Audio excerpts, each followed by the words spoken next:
And the best part was Peter's Meat Hot Dogs and Dolly Madison Chocolate Milk.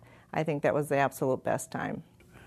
And the kids after the show, particularly those children in Altoona, and at that time, looked to me like they were kids that really didn't have too much of a home life.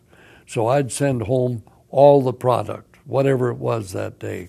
And I think that was another thing that brought them back, because maybe they didn't get really enough to eat at home, or maybe the right food. Our sponsor was the Peter Meat products. And so we'd have all these products lined up, you know. And this villainous character, Rough Cut Jade, we called him, he would come sneaking in and try to steal the products. And the kids would all start screaming and hollering, you know, Bob, Bob, you know, this. There's Rough Cut Jade, catch him, catch him.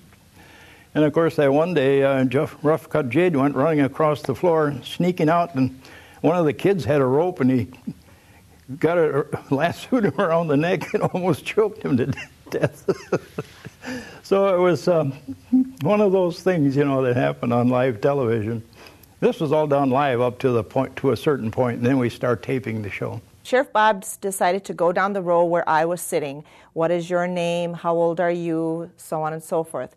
And it happened to be my nephew's birthday. So he said, this is a little birthday boy. How are you today? And he put up all 5 fingers. But he was not 5, he was 4. And being a compulsive person, I had to make sure I straightened that little thumb down there to show that he was 4 years old. So Sheriff Bob got a big chuckle out of that. And who is this? And, you know, I was the aunt. So I was only 5 years older, but I was the aunt. In my years on the air, most people remember me as the sheriff, even to this day. It was so exciting. I sat down with him. I told him how much it meant to me as a little kid when he made his rounds in the hospital. And, you know, it really had a lasting positive impression on me, and I got to actually tell him that, and tears started kind of coming to my eyes. I saw Bob about 7 years ago now, down at the State Theater. And he came in, and I went up to him, and I thanked him for, you know, the hospital stay. He brought me color crayons and, you know, pages to color on, and I says, you made me feel so good. I said, I'll never forget that. And I shook his hand, and I thanked him for that. So I think he's a pretty special guy. You know, the person doesn't have to come up to you and say, hello, are you Bob Dawson? They don't have to. But on the other hand, it's nice to have people that were on the show or brought their children out that will come and say, why don't you get back on the air again? Why don't you do this? You need to be back on the air. No. My late wife had said many years ago, even at the height of the children's show, I think you better get off of this because you're going to wear out your welcome. And I believe she was truly right. So you have to do something different. But it's nice to have people see you, remember those things, and I thank them graciously.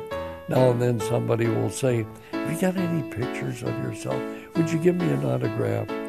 And sometimes we literally autograph a matchbook cover that they can take back and show their friends, or on a restaurant paper napkin. It's kind of fun, and I think all of us like a little pat on the back to be remembered, and it was a great experience. And the kids loved it, you know, they just loved Sheriff Bob. We made sure to watch it. Boy, in those days, it was stuff that we looked forward to. It was a lot of fun. I always thought Sheriff Bob was really the sheriff.